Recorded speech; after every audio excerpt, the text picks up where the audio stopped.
ঘুৰি যা মই মাৰি আছো যা ঘুৰি যা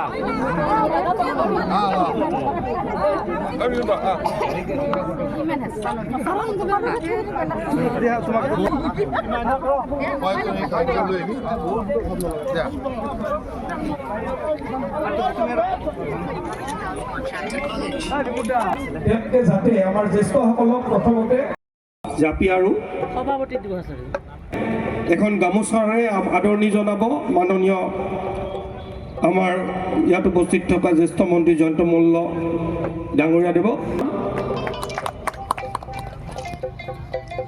আৰু মাজত উপস্থিত থকা আমাৰ আদৰৰ জয়ন্ত মল্ল বৰুৱা ডাঙৰীয়া সম্বৰ্ধনা জনাব।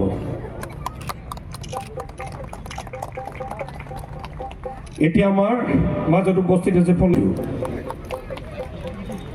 আমাৰ মাজত আছে মাননীয় বিভূতি বৰঠাকুৰ ডাঙৰীয়া জনাইছোঁ। আমাৰ মাজত আছে এতিয়া আমি আমাৰ নিপা ডাঙৰীয়া নিয়ে সভাপতি ফণী পাঠক ডাঙৰীয়া তেখেতক আমি মঞ্চত তেখেতক আমি এখন গামোচাৰে নিপা ডাঙৰীয়ানীক এখন এতিয়া আমাৰ আদৰণি ভাষণ দিব আমাৰ মাজত উপস্থিত আমাৰ জিলা সভাপতি মহেন্দ্ৰ বিভিন্ন ৰাজনৈতিক ডেমোগ্ৰাফিটোৰ কাৰণে আমি জিকিব নোৱাৰোঁ। এইবাৰ অন্তত আমাৰ সুন্দৰ পৰিৱেশ জিকাৰ পৰিৱেশ তাৰ কাৰণে এতিয়াৰ পৰাই আমি কামসমূহ কৰিব লাগিব আৰু সেইকাৰণে আমাৰ প্ৰত্যেকৰে দায়িত্ব বৃদ্ধি হ'ল।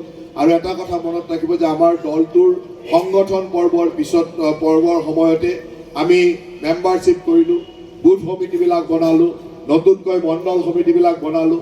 এতিয়া জিলা সমিতিৰ সভাপতি হ'ল, জিলা সমিতিও এইকেইদিনৰ ভিতৰত গঠন কৰা হ'ব। গতিকে আমি সকলোৱে বিভিন্ন দায়িত্ব লৈ কাম কৰিম। কিন্তু এটা কথাও ঠিক যে যেহেতু আমাৰ জিলা মণ্ডল ইত্যাদিত একেবাৰে সীমিত সংখ্যাৰ মাজত বনাব লাগে, আমাৰ এই ধৰণৰ জিলাবিলাকত য'ত অজস্ৰ কাৰ্যকৰ্তা আছে, অজস্ৰ ভাল কাৰ্যকৰ্তা আছে, এটা মণ্ডলত 12জনীয়া কমিটি এখনত সকলোকে